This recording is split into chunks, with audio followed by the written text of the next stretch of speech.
Collector Deepak Kumar Saxena ने दो टूक कहा कि उपार्जन में किसानों को किसी प्रकार की परेशानी न हो।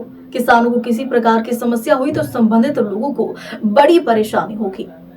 अंततः सभी संबंधित व अधिकारी व जेएसओ उपार्जन कार्य को सरलता से एवं व्यवस्थित रूप से संपादित किया।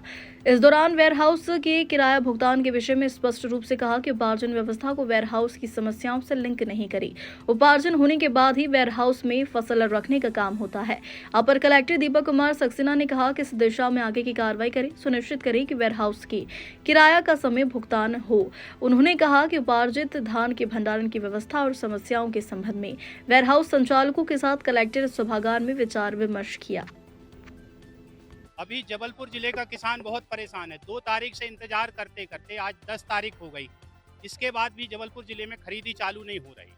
अभी ऐसा भी सुनने में आया है कि वेयर हाउस मालिक अपने वेयर हाउसों की चाबी सरकार को, कलेक्टर साहब को सौंप चुके हैं। जब चाबियां सौंप चुके हैं तो अब प्रशासन क्यों पीछे हट रहा?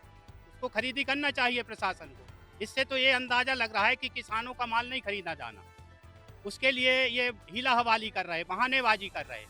आज किसानों में उधर केंद्रों में संख्या बढ़ रही, किसानों की जो स्लॉट बुक करके गए हैं वो ट्रालियों की संख्या अपरंपार हो गई, वहाँ आमा नहीं रहे, मतलब बहुत ज़्यादा भीड़ हो गई।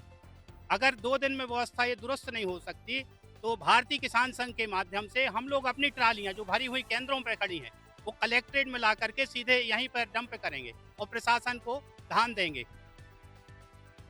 जी।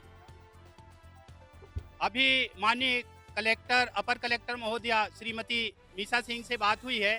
उनने बोला है कि आज हम सभी खरीदी केंद्र चालू करा देंगे।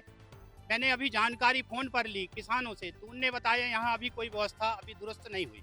तो हमें तो ऐसा लगता है कि बहुत हीला हवाली कर रही, मतलब बहानेबाजी की जा रही सरकार की तरफ से।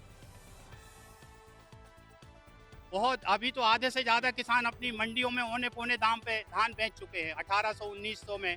और अभी और परेशान होंगे तो उनको तो पैसे की ज़रूरत है, उनके पास साहूकार आ रहे, तो वो अपनी धान बेच करके उनका पैसा चुकाएंगे। कब तक शासन का इंतजार करेंगे?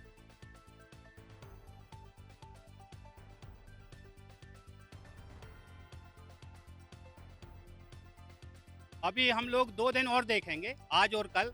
अगर ये व्यवस्था दुरुस्त नहीं होती तो परसों सुबह से, जैसे अभी पराली का मुद्दा हुआ था वैसा ही को जो देने का नहीं देने का जेबी में जो लोग हल्ला कर रहे हैं, वास्तव में उनके वेयरहाउस में उपार्जन केंद्र बना भी है कि नहीं बना है, इसको आप देख लीजिए। यदि आपके उपार्जन केंद्र बना ही नहीं है, फिर आप कह रहे हैं कि मेरे को तो अधिग्रहण कर लो, मेरा तो जॉइंट वेंचर में ले लो, उससे क्या फ़र्क पड़ता है? अभी आज सुबह ही मैंने सभी जगह से बात की है।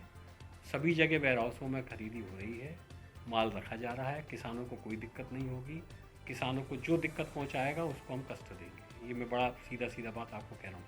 किसानों की धान उपार्जन में किसी तरह की कोई दिक्कत नहीं होनी चाहिए।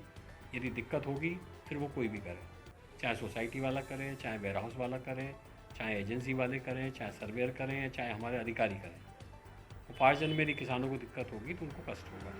तो जिस तरह से लगातार मांग कर रहे वेयर हाउस एसोसिएशन वाले, कल भी आपकी बात हुई, उसको कुछ रास्ता निकला जिस तरह से? नहीं, रास्ता निकालने का प्रश्न नहीं है। देखिए उसमें क्या है, एक जॉइंट वेंचर एक स्कीम है MPWLC की, उस स्कीम के तहत ये लोग जो है अपना गोदाम किराए पे देते हैं। जॉइंट वेंचर स्कीम जो है ये स्वैच्छिक स्कीम है, इसमें ज़बरदस्ती आपका हाथ पकड़ के आपसे दस्तखत नहीं कराए जाते। जब आप उस स्कीम में पार्टिसिपेट करते हैं तो आपको 2000 रुपये या 5000 रुपये है उसका चार्ज, पर मेट्रिक टन आपको एक्स्ट्रा जमा करना पड़ता है, तब जाके आपका उसमें रजिस्ट्रेशन होता है। जैसे मान लो कि आपका यदि मान लो 5000 मेट्रिक टन का यदि गोदाम है तो आपको 1 लाख रुपये जमा करना पड़ते हैं, तब जाके आपका उसमें रजिस्ट्रेशन होता है। तो रजिस्ट्रेशन करने के बाद फिर आप जॉइंट वेंचर स्कीम के पार्ट बनते हैं, फिर आपके गोदाम में पैसा रखा जाता है। तो जब आप एक दफ़े जॉइंट वेंचर स्कीम के पार्ट बन गए हैं और पार्ट बनने के बाद जब धान आ रहा है उस समय आप हाथ खड़े नहीं कर सकते, क्योंकि आपने अपनी खुद की इच्छा से आप उसमें शामिल हुए हैं।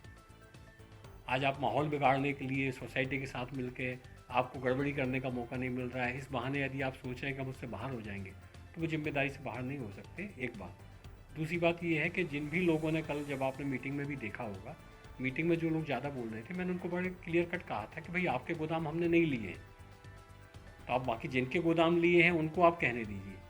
तो वो कुछ कह ही नहीं रहे थे, बाकी लोगों के तो रखा ही है। जिसका गोदाम किराए पे, आप जानते हो कि उपार्जन के काम में हमारे पास इतने गोदाम हैं कि गोदाम में किराए पे देने में लोग प्रेशर डेवलप करते हैं, सोर्स लगाते हैं कि साहब हमारा गोदाम पहले ले लिया जाए। तो अब ये जो जितने लोग हल्ला कर